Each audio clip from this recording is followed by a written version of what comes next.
त्यांनी जो पहिला मुद्दा मांडलेला आहे त्यात ते म्हणत आहेत की आम्हाला निधी मिळत नव्हता. आष्टीकरांच्या या मताशी मी 100% सहमत आहे की निधी मिळत नव्हता, आर्थिक कोंडी होत होती. अनेक असे लोक आहेत सत्ता पक्षातले, मग राणेंची पोरं असतील, एकनाथ शिंदे असतील, उदय सामंत असतील, बावनकुळे असतील, जी लोक जाहीरपणे पब्लिकली हे स्टेटमेंट करत होती की आमच्यासोबत आलात तर निधीची कमतरता पडू देणार नाही, परंतु जर तुम्ही तिकडे गेलात तर मात्र निधी मिळू देणार नाही. त्यामुळे एका अर्थाने या सगळ्या लोकांची आर्थिक कोंडी झालेली आहे, हे अगदी बरोबर आहे. आणि अशी आर्थिक कोंडी झाल्यावर लोकप्रतिनिधींनी ज्यांनी लाखो करोडो खर्च केलेले आहेत मतदारसंघात, त्यांना पुन्हा मतदारसंघात जर उभं राहायचं असेल तर ते पॉलिटिकली सर्व्हाइव्ह कसं करणार, हाही प्रश्न अगदी बरोबर आहे. पण मुद्दा असा आहे की ही अडचण फक्त एकट्या आष्टीकरांची आहे का? ही अडचण जशी आष्टीकरची, संजय देशमुखची किंवा संजय दिनाची आहे, तशीच ही अडचण ही राजाभाऊ वाजेंची पण आहे, अरविंदभाईंची आहे, अनिल देसाईजींची आहे, किंवा राष्ट्रवादीच्या अनेक आमदार खासदारांची आहे, काँग्रेसच्या आमदार खासदारांची अडचण आहे. त्यामुळे हे कारण किती पर्याप्त ठरतं? बरं, त्यातही ते असं सांगतायत की नाही आम्ही 18 तारखेपर्यंत आमचं काही ठरलंच नव्हतं. का खोटं बोलतायत ही सगळी माणसं? म्हणजे तुम्ही फार हिंदुत्ववादी आहात, अगदी आष्टीकर सुद्धा, आष्टीकरच्या ज्या भूमीमध्ये राहतात ते 12 ज्योतिर्लिंगापैकी एक पवित्र ज्योतिर्लिंग औंढा नागनाथाचं आहे. खरंच त्या औंढा नागनाथाला स्मरून तुम्हाला असं वाटतंय का? कारण 23 किंवा 24 मार्चला तुमची पहिली बैठक ही दिल्लीत झालेली होती. त्या बैठकीत तुमच्या जेवणावळी झाल्या होत्या. तुमच्या बैठकीला कोण कोण उपस्थित होतं? अगदी माझ्या पक्षाच्या, अगदी आत्ताचे सुद्धा माझ्या पक्षाच्या आतलं कोण होतं, बाहेरचं कोण होतं, हे आम्हाला माहित आहे. 10 तारखेला एनडीएची जी बैठक झाली हॉटेल ताज मानसिंगला, ती बैठक संपल्यानंतर पुन्हा एकदा तुमच्या 6 लोकांची बैठक झालेली आहे. तुमच्या 6 जणांचे व्हिडिओज याच सत्ताधारी लोकांनी रेकॉर्ड केलेले आहेत. तुम्ही फार इकडे तिकडे जरा जरी चुळबुळ केली तर हे व्हिडिओ कधीही बाहेर निघू शकतील. अगदी डॉक्टर श्रीकांत शिंदे किंवा हे सगळे लोक, या सगळ्या लोकांकडे तुमचे फुटेज आहेत. म्हणजे तुम्ही इतकेही काही सहज समजायचं काही कारण नाही. त्यामुळे आष्टीकरांनी आत्ता दिलेली जी कारणं आहेत ती अतिशय तकलादू आहेत. राहिला प्रश्न की आम्हाला मान मिळत नव्हता वगैरे, आता जर यांना मान मिळत नसेल तर मग यांना उमेदवाऱ्या कशा काय दिल्या? नागेश पाटील आष्टीकर या माणसाला लोकसभेची उमेदवारी देऊ नये असं आमचे जे सगळे विधानसभा संपर्क प्रमुख होते त्यांनी लोकसभेच्या आधी एक अहवाल तयार केला. असा अहवाल प्रत्येक पक्षात घेतला जात असेल. माझ्या पक्षात विधानसभा संपर्क प्रमुखांकडून लोकसभेच्या उमेदवाराच्या संबंधाने जेव्हा माहिती मागवली तेव्हा विधानसभेच्या सगळ्या संपर्क प्रमुखांनी लेखी अहवाल दिला. माझ्याकडे त्याची कॉपी आहे. ज्या अहवालात त्यांनी सांगितलं होतं की आष्टीकरांना उमेदवारी देऊ नका, तरी तुम्हाला मान दिला की नाही? तुम्ही सांगताय की तुमच्यावर विश्वास नाही. अहो, विधानसभा संपर्क प्रमुखांनी सांगितल्यावर सुद्धा त्यांच्यापेक्षा जास्त आष्टीकर तुमच्यावर विश्वास ठेवला आणि तुम्हाला उमेदवारी दिली. विशेष, हदगावची जागा ही काँग्रेसला दिली जाऊ नये असं सुद्धा विधानसभा संपर्क प्रमुखांचं मत होतं. यावर हदगावची जागा ही तुम्ही कशा पद्धतीने सोडून देण्यासाठी या सगळ्यांना भाग पाडायचा प्रयत्न केला हेही सगळ्यांना माहित आहे. बात निकलेगी तो दूर तलक जाएगी. आता त्याच्यात जाण्यात अर्थ नाही. मुळात मुद्दा हा आहे की तुम्ही दिल्या घरी सुखी राहा. तुम्ही जर म्हणत असाल की आम्ही जनतेच्या विकासासाठी चाललेलो आहोत, तर कोणत्या जनतेच्या विकासासाठी चाललाय? कारण जनतेच्या विकासासाठी चालले असाल तर जनतेने तुमचं स्वागत करायला पाहिजे होतं. पण तुम्ही तर जनतेच्या रोषापासून लपण्यासाठी Y+ सुरक्षा घेताय. ही Y+ सुरक्षा घेण्याची तुम्हाला गरज का पडते? कारण तुम्ही जनतेच्या विकासासाठी नाही गेलात, तुम्ही स्वतःच्या आणि स्वतःच्या कुटुंबाच्या विकासासाठी गेलेले आहात. त्यामुळे मी याचा पुनरुच्चार पुन्हा एकदा केला पाहिजे की आष्टीकरांचं पोरग असेल किंवा संजय दिना पाटलाची पोरगी असेल, यांच्यावर शिवसैनिकांनी आता का म्हणून विश्वास ठेवायचा? नाही ठेवू शकत आम्ही. तुम्ही व्हिडिओचा रात्री एक पोस्ट केली आष्टीकरांच्या माणसांकडून तुम्हाला धमक्या येत नाही, या धमक्यांचा मी काही फार विचार करत नाही. त्यावर माझ्या आधी माझ्या कार्यकर्त्यांनी, शिवसैनिकांनी त्याची ऑनलाईन पोलीस कंप्लेंट सुद्धा दाखल केलेली आहे. असं वाटू शकतं. मला नाही वाटत की हे नागेश आष्टीकरांचं काम असेल. कदाचित कृष्णा आष्टीकर नवीन पोरगा आहे, बाप खासदार आहे म्हटल्यावर थोडी फुरफुरी चढत असते, त्यामुळे काही लोकांना सांगितलेलं असू शकतं, पण त्याचा काही फार फरक पडत नाही. ताई, तुम्ही ज्या व्हिडिओचा उल्लेख करताय नेमके व्हिडिओ या 6 खासदारांचे कसले व्हिडिओ आहेत? तुम्ही आता नाही व्हिडिओ म्हणजे काय, मी आक्षेपार्ह व्हिडिओ बद्दल अजिबात बोलत नाहीये. व्हिडिओ म्हणजे बैठक हे बैठकीचे व्हिडिओ असतील, कदाचित हे लोकसभा सभापतींच्या सोबत बसलेले व्हिडिओ असतील, म्हणजे कदाचित दिल्लीतल्या वेगवेगळ्या हॉटेल्समध्ये ज्या मीटिंग झाल्या त्याचे व्हिडिओ असू शकतात. त्यामुळे यांनी हे सांगायचं कारण नाही की आम्ही 18 पर्यंत निर्णय घेतला नव्हता. तुमचा निर्णय 4-5 महिन्या आधीपासून शिजत होता. त्याची पक्ष नेतृत्वाला सुद्धा कुणकुण होती, त्याची कुणकुण आमच्या सगळ्यांना होती. पण आम्हाला असं वाटत होतं की तुमचा आतला आवाज तुम्हाला कदाचित असं करू देणार नाही. तुमचा इनर कॉन्शियस, एक पक्ष संघटना म्हणजे आपली आई असते, तर त्या पक्ष संघटनेच्या संबंधाने तुम्ही जरा विचार कराल असं आम्हाला वाटत होतं. पण तरी सुद्धा जर तुम्हाला आता जायचंय, विकासासाठी जायचंय, तर विकासासाठी ज्यांच्या सोबत जायचं आहे त्यांच्या चिन्हावर तुम्ही निवडून या. तुम्ही या चिन्हावर निवडून आलात, तुम्ही तो राजीनामा द्या, पोटनिवडणूक होऊ द्या, आणि मग बघा लोक तुम्हाला कोणत्या जागेवर बघतात ते. तुमच्यात खरंच हिंमत असेल, ज्यांना वाटतं तुमच्यात हिंमत असेल, तर तुम्ही राजीनामे द्या, पोटनिवडणूक लागू द्या आणि परत उभे राहा. पक्ष नेतृत्वाचा तुम्ही विषय काढला. मुलं असं म्हणतात की नाही आम्ही ठाकरेंसोबतच, बापाला तिकडे पाठवायचं. नाही याला काही अर्थ नाही. याला काय अर्थ? ही डबल याला अर्थ नाही. आम्ही आमच्या पक्षप्रमुखांकडे सुद्धा आमचं म्हणणं स्पष्टपणे मांडलेलं आहे की राजोल पटेल असेल किंवा हे कृष्णा आष्टीकर किंवा अजून कोणी असतील, या लोकांवर आमचा अजिबात विश्वास नाही. त्यामुळे या लोकांकडून आम्हाला अपेक्षाच नाहीयेत. त्यामुळे कृपया आमच्या डोळ्यात कुणी धुळफेक करायचा प्रयत्न करू नये. अगदी आज मला वाटतंय मातोश्रीवर राजोल पटेल वगैरे पोहोचलेल्या होत्या, पण आमचा विश्वासच नाहीये या लोकांवर. कारण ज्यांच्या बापाला संघटनेने एवढं दिलं, जर ते हे सगळं करू शकतात तर त्यांची पोरं आमच्या सोबत राहतील याची आम्ही अपेक्षा काय करावी. पण ताई, तुम्ही पक्ष नेतृत्वाचा विषय काढला, पक्ष नेतृत्वाचा तुम्ही विषय काढला. खासदार पिताच्या विरोधात ते जाऊन आंदोलन करणार का?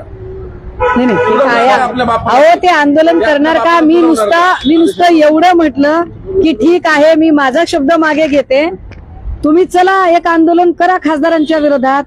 तर याची रिॲक्शन म्हणून काय केलं त्यांनी? आंदोलन केलं नाही, सुषमा अंधारेला जीवे मारायच्या धमक्या देण्यापर्यंत त्यांची मजल गेली. तर यावरून कळतं की ह्या लोकांवर आमचा विश्वास नाही.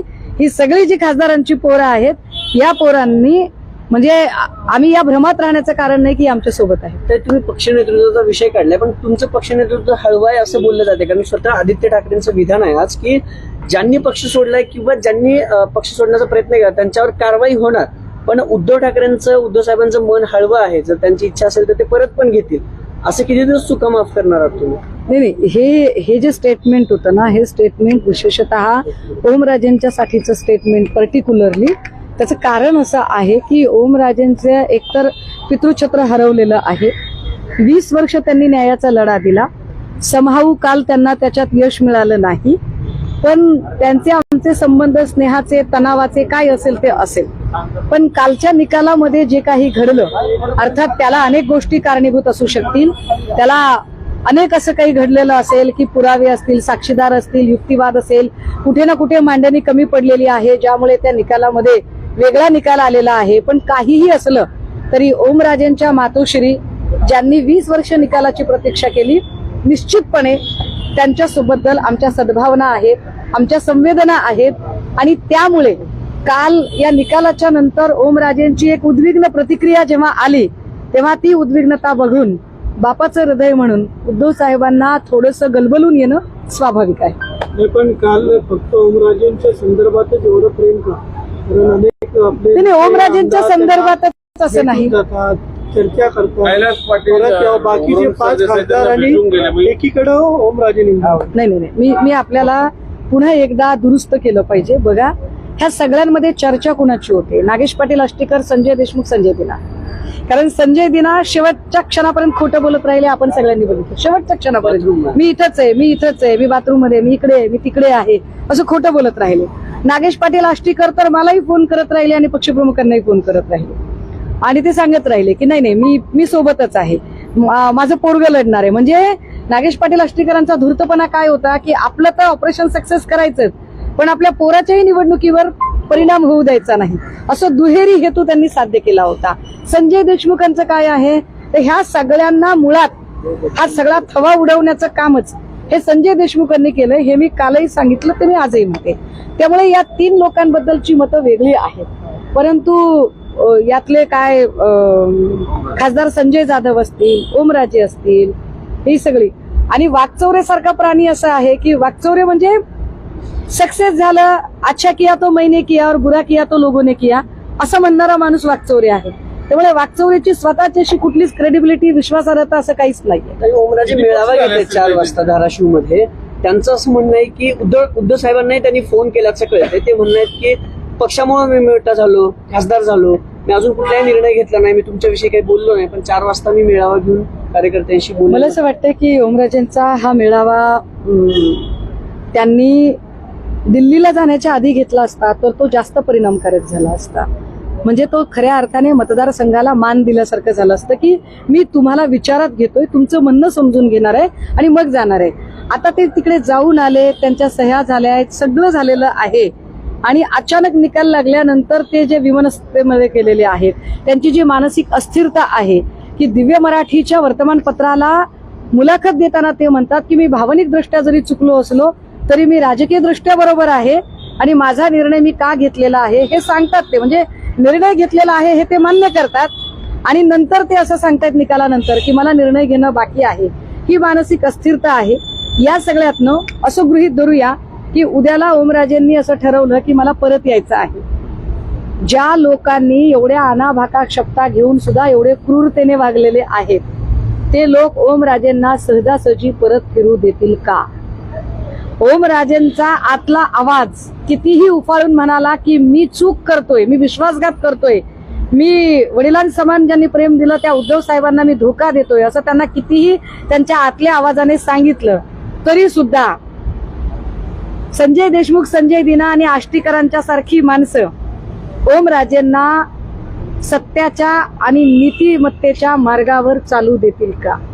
कारण ओमराजे सध्या एका अत्यंत वाईट अशा चक्रव्यूहामध्ये अडकलेले आहेत, जे चक्रव्यूह त्यांच्यासाठी सत्ताधाऱ्यांच्या मदतीने या 2-3 खासदारांनी आखलेलं आहे. त्यामुळे हे चक्रव्यूह भेदणं, एवढ्यातनं जर हे चक्रव्यूह ते भेदले तर बघूया, अन्यथा त्यांचा राजकीय अभिमन्यू होईल. त्यांनी ठरवायचं. समजा ते गेले आता 4च्या मेळाव्यात त्यांनी घोषित केलं झाल्याच्या नंतर त्यांचं देखील जल्लोषात स्वागत होणार आहे त्यांच्या मतदारसंघात. आपल्याच समर्थकांकडून आपणच मतं घ्यायची, मेळाव्याचा किंवा बैठकीच्या नावाखाली आपली समर्थक लोक पुढे बसवायची, मग त्यांचे व्हिडिओ काढायचे आणि ते व्हिडिओ ह्या जुन्या झाल्या हो, ह्या सगळ्या जुन्या फेऱ्या झाल्या. जर तुमचे लोक तुमचं स्वागत करणार आहेत जसं तुम्ही म्हणताय तसं, तर मग तुम्ही Y+ सुरक्षा कशासाठी घेतली? कुणाला घाबरून तुम्ही Y+ सुरक्षा घेतली? ज्या अर्थी तुम्ही Y+ सुरक्षा घेतली त्या अर्थी तुम्हालाही हे मान्य आहे की लोक तुमच्यावर चिडलेले आहेत आणि लोकांचा रोष असा भडकणार आहे. सकाळीही मला बार्शीच्या काही पदाधिकाऱ्यांचा फोन आला. बार्शी हे जरी सोलापूर जिल्ह्यात येत असलं तरी धाराशिव लोकसभा मतदारसंघाला जोडलेला हा भाग आहे. त्यामुळे बार्शीचे पदाधिकारी म्हणत होते, ताई आम्हाला ओमराजेंनी बोलावले, आम्ही काय करावं? म्हटलं तुम्हाला जायचं असेल तर तुम्ही जा. त्यावेळेला ते चिडलेले होते की आम्ही म्हणतोय की आम्हाला जाब विचारायचा आहे जाऊन, आम्ही गेलो तरी. तर म्हटलं बघूया आपण परिस्थिती काय आहे. ते लोक इतके चिडलेले आहेत, या सगळ्या लोकांना ते कसं शांत करणार आहेत? आणि त्यांनी यायचं ठरवलं तर हे बाकीचे जे 2-3 लोक आहेत तर त्यांना कसं परत फिरू देणार आहेत? हा चक्रव्यूह ओमराजे भेदणार कसा, हा प्रश्न आहे. काही प्रश्न असा आहे ना, त्या खासदार त्यांच्या मतदारसंघातील मतदार की खासदार दोघांपैकी कोण कांबळे झालेले? काय म्हणताय? मतदार कांबळे का खासदार कांबळे नेमके कोण? एक लक्षात घ्या, काही निमित्ताने काही वक्त्यांना आपण बोलावत असतो. आमच्याकडे असे साकेत गोखले आलेले आहेत, असीम सरोदे आलेले आहेत.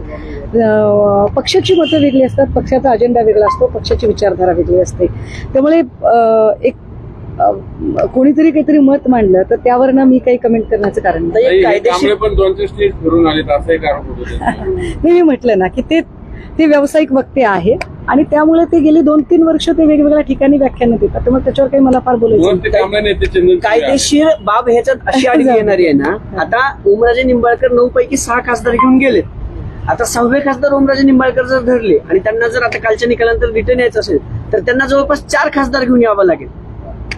असा एक कायदेशीर पेच. मग याला उत्तर काय? जर ओमराजे यायचं असेल तरी येऊ शकत नाहीत ना, जर कायदेशीर बाबू. ओमराजेंची अडचण मी म्हटलं ना की एखादी वाईट संगत असेल तर त्याचे परिणाम वाईट होतात. आणि म्हणतात ना की गुनाह के रास्ते पे जो चल पड़ते हैं तो जाने के कई रास्ते हैं, वापिस लौटने का रास्ता नाही है. ताई, असं अशी काय काहीशी का आपण अवस्था trolling झालेली कमी आहे. व्हावं, एकदम जे टीका होती आपलं असू शकतं कमी काहीतरी, व्हावी. त्यांना काहीतरी कोणीतरी मानसशास्त्रीय सांगितलं असेल. कदाचित एक नॅरेटिव्ह सेट करण्याचा पण प्रयत्न असू शकतो की बघा मला माझ्या मतदारसंघातले लोक तर माझ्या सोबत आहेत असंही दाखवण्याचा प्रयत्न असू शकतो. पण यातलं काही असेल तर प्रश्न अनुत्तरित तोच राहतो की मग तुम्हाला Y+ सुरक्षेची गरज का? ताई, माझा प्रश्न वेगळा होता. कायदेशीर बाब याच्यात निर्माण होऊ शकते का या सगळ्या प्रकरणात? नाही, कायदेशीर बाब निर्माण होऊ शकते की नाही होऊ शकते याला काही अर्थच उरत नाही. कारण काही जरी झालं तरी जे अमित शहांना हवं आहे ते होणार आहे. अमित शहा ज्या पद्धतीने सांगतील त्या पद्धतीने होणार आहे. कारण अमित शहांना 2029ला पंतप्रधान पदावर बसण्याची जी घाई आहे त्याच्यासाठीच मला वाटते काल मनसे प्रमुखांनी जे निवेदन केलं ते फार स्पष्ट आणि जळजळीत सत्य आहे की केंद्रात आणि राज्यात जर सत्ताधारी भाजपा आहे तर 6 जण निधीसाठी एका वेगळ्या पक्षात जातात का बरं? तर येतो अमित शहांची इच्छा, एवढाच त्याचा अर्थ. ताई, कृष्णा आष्टीकर तुमच्यावर अगदी खालच्या थराची टीका करते, म्हणजे तुम्ही मानसिक रोगी आहात. नाही, काय माहितीये का, नाही त्याची जो खालच्या थरावर आहे तो खालच्या थरावरून बोलेल ना. त्यामुळे ज्याचा थर तसा आहे त्या